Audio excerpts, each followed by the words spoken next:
2h30 de chasse à la première saison au Québec. On vient de finir de s'installer, un nouveau setup. Il a fallu prendre notre temps.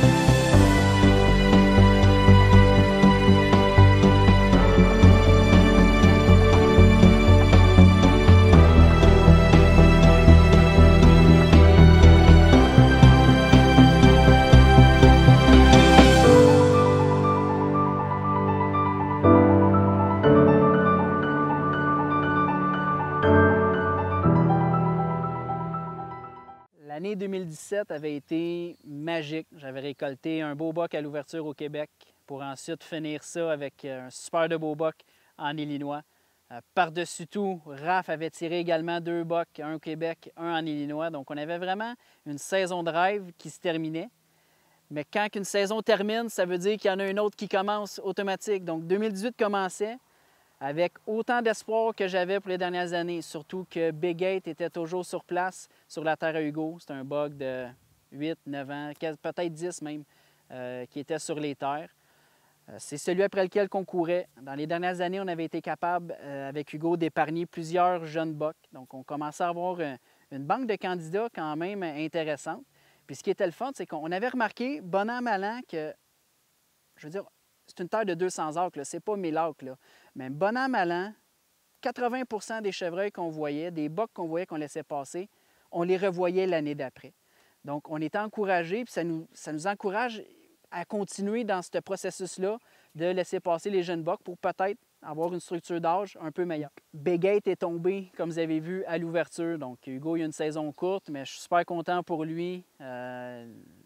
Les efforts ont fonctionné, il était capable de récolter ce beau boc-là. Donc, de mon côté, j'avais le restant de l'année pour analyser puis voir après quel chevreuil que je pourrais partir. On a une super de belle banque de bocs de 3 ans et demi, 4 ans et demi, 2 ans et demi. Là, c'est à voir après lequel que je vais pouvoir partir, puis qu'est-ce que ça va donner à la fin de l'année.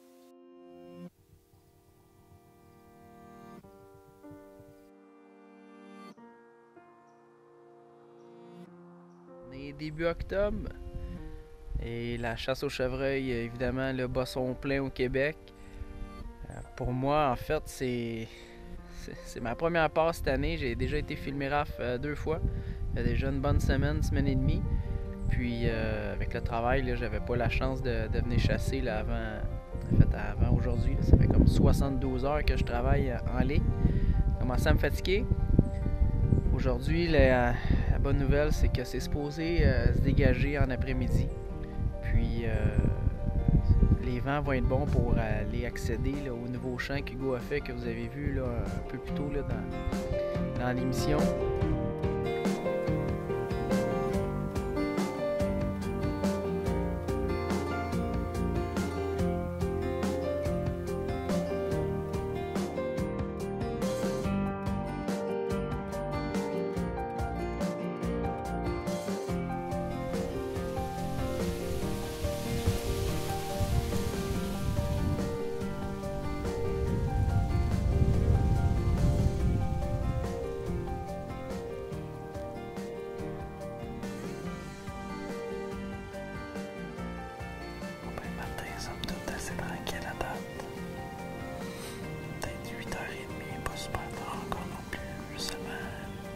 Avec son lot qui est passé. Dans l'ouverture, en fait, pour laquelle je t'ai installé, j'aurais pensé avoir un petit peu plus d'action que ça. C'est sûr que, en même temps, ils font juste passer 20 mètres plus loin dans le bûcher, puis je les vois jamais, donc ils devraient me donner encore à peu près 1 heure. Ensuite, je vais recommencer, je vais tout défaire mes affaires. On sortir puis penser à où est-ce que je vais aller pour ce soir. Si les vents restent comme ça, je risque de m'aligner vers descendre un petit peu vers le milieu de la terre puis me ramasser dans le même style où est-ce qu'il court tirer le gros vite.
La soirée s'achève. Il reste peut-être 5 minutes, 5-10 minutes max. On n'a pas de veillée, tout ça déjà est certain. On a enfin pu voir le vide large de nos yeux. Honnêtement, je pense que c'est un beau bug pour le Québec. Mais on en est convenu qu'il y avait seulement 3 ans et demi. Donc, ici, je pense qu'à partir de cette année, Hugo est vraiment willing à ce qu'on y aille avec 4 ans et demi et plus. C'est une bonne affaire, si on veut en upgrader, on n'a pas le choix. Donc, le vide large,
la première saison au Québec.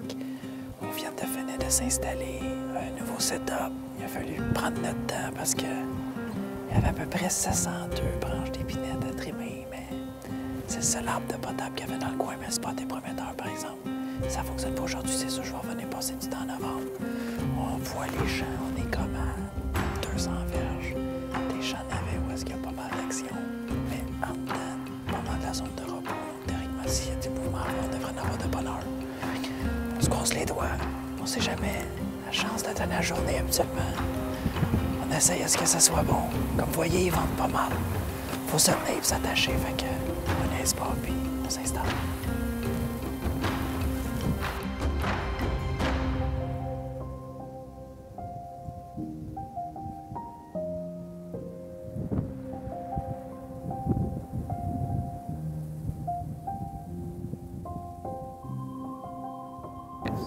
Lui, il s'est levé là. Je dis, lui, c'est quoi il s'est levé là? Parce que. Pas vrai. C'est gros ça. Oh, que ça ressemble à l'autre G1, mon raf.